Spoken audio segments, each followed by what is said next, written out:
पिता और पुत्र और पवित्र आत्मा के नाम पर आमीन। यीशु मसीह में प्यारे भाई और बहनों, आज हम होसाना का पर्व मना रहे हैं।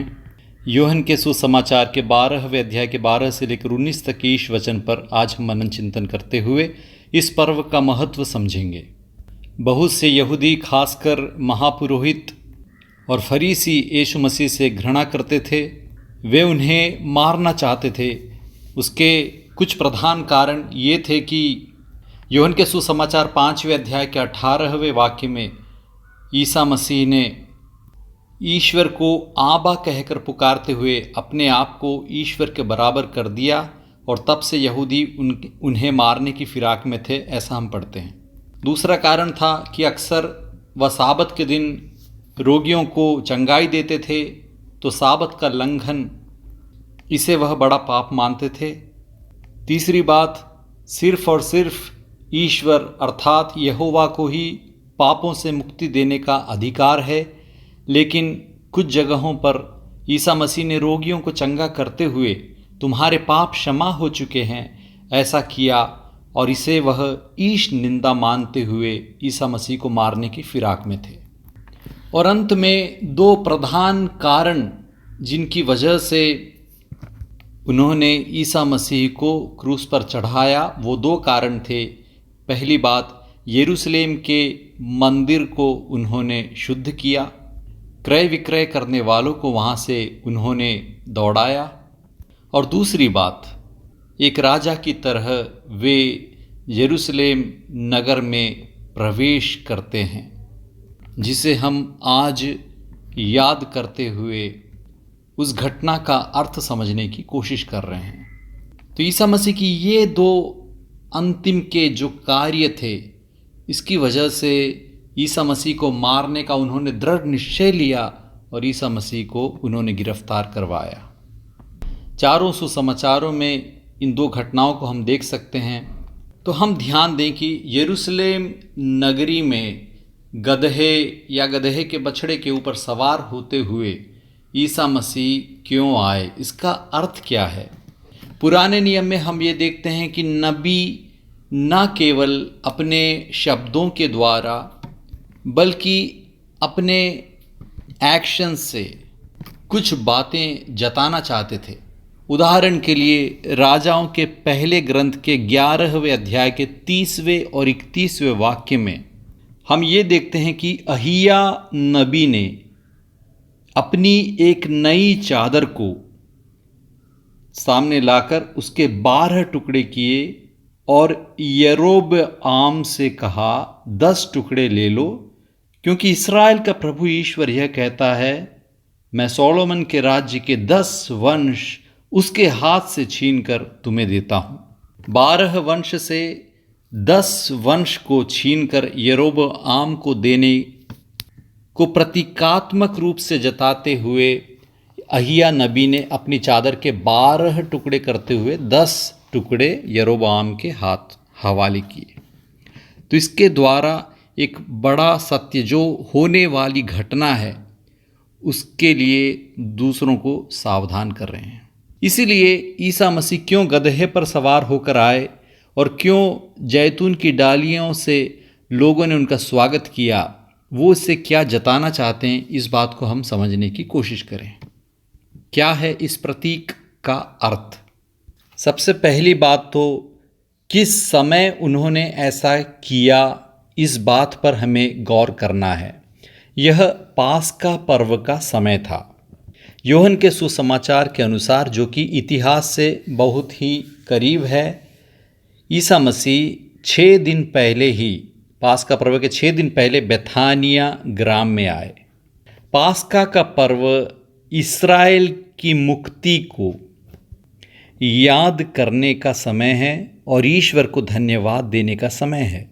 इजिप्त की गुलामी से प्रभु ने अपने बल को दिखाते हुए इस्राएलियों को मुक्ति दिलाई थी 10 महामारियों के द्वारा, और 10वीं महामारी मेमने के रक्त से इस्राएलियों के दरवाज़ों पर अंकित करते हुए इस्राएल के पहलौठों को प्रभु ने बचाया और इजिप्तियों के पहलौठों को संहार दूत ने मार डाला और इसके द्वारा ही इस्राएलियों को इजिप्ट की गुलामी से मुक्ति प्राप्त हुई। इस घटना को हर साल वह मनाते थे और दुनिया भर के यहूदी जितना भी हो सके यरूशलेम मंदिर में आकर पास्का का पर्व मनाते थे। 5 लाख 10 लाख लोग आया करते थे पहली सदी में।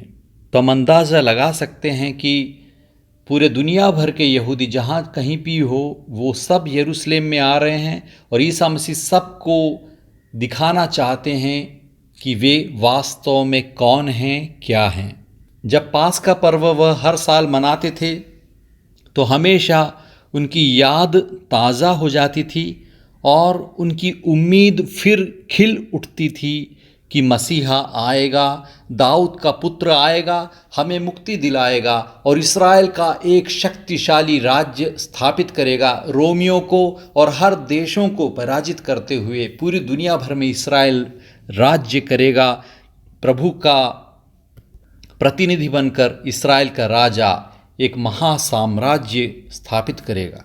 और इसी उम्मीद से वे यरूशलेम में आकर इकट्ठा होते थे।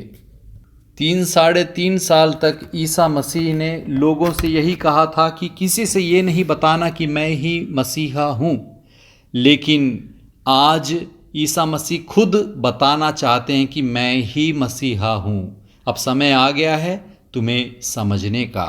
और दूसरी बात जो हमें ध्यान में रखनी है वो ये है कि ईसा मसीह क्यों गदहे पर सवार होकर आ रहे हैं। इसका प्रबंध भी स्वयं ईसा मसीह ने ही किया था। वे शिष्यों को भेजते हैं कि जाओ यहाँ पर जाकर उस व्यक्ति से मांग कर लेके आओ।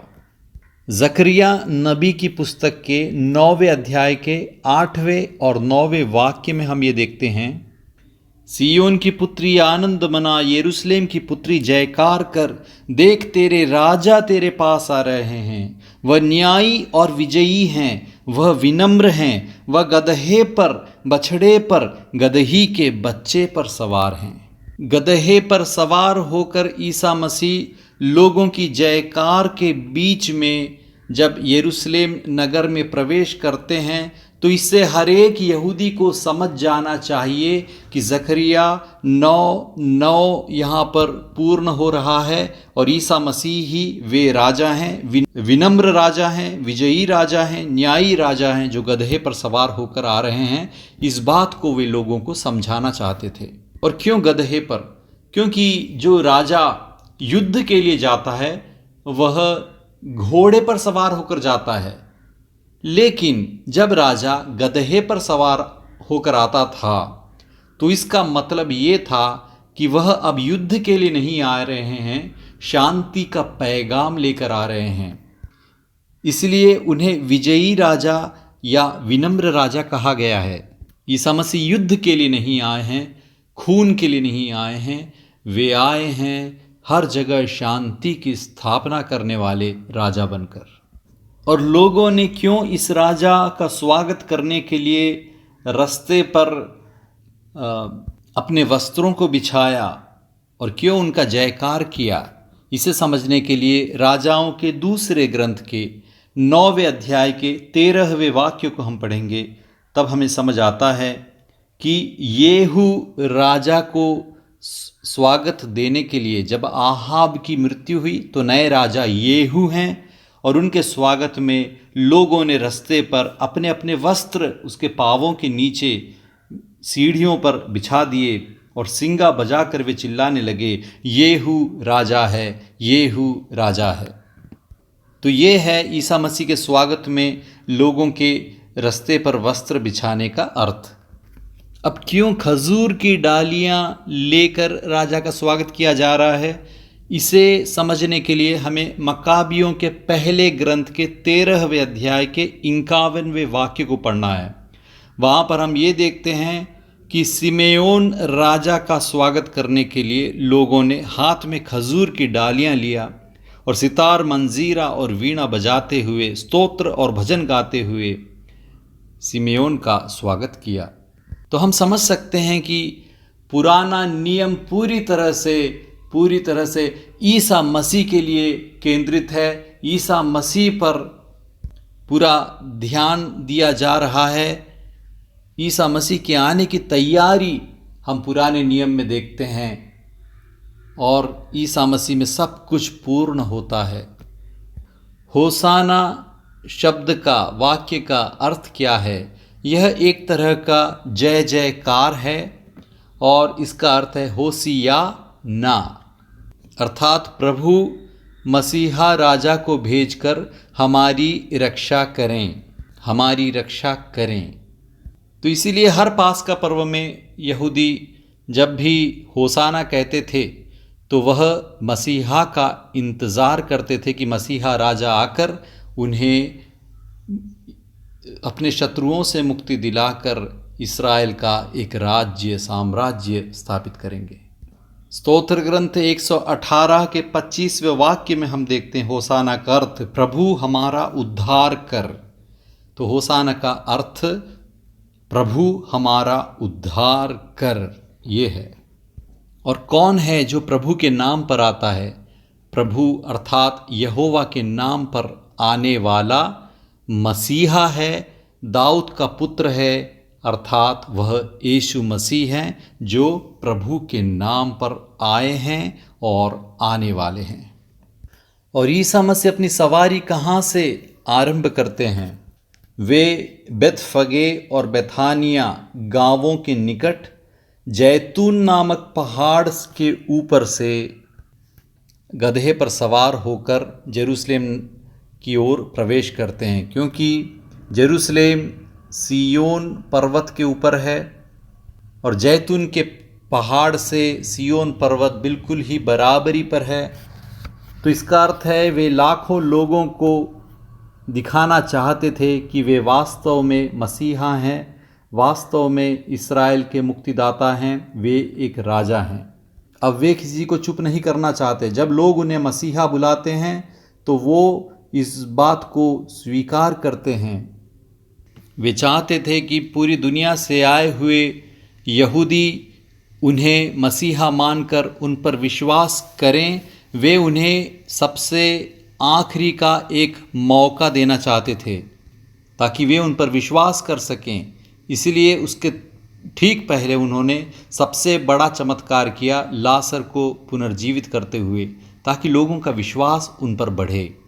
आए हम यीशु मसीह को अपना राजा माने, अपना मुक्तिदाता माने और उन पर विश्वास करते हुए, उनकी आज्ञा का पालन करते हुए उनके प्रति अपने प्रेम को जताएं, प्यार को जताएं और उनके बताए मार्ग पर चलते हुए ईश्वर के नाम की महिमा गाएं।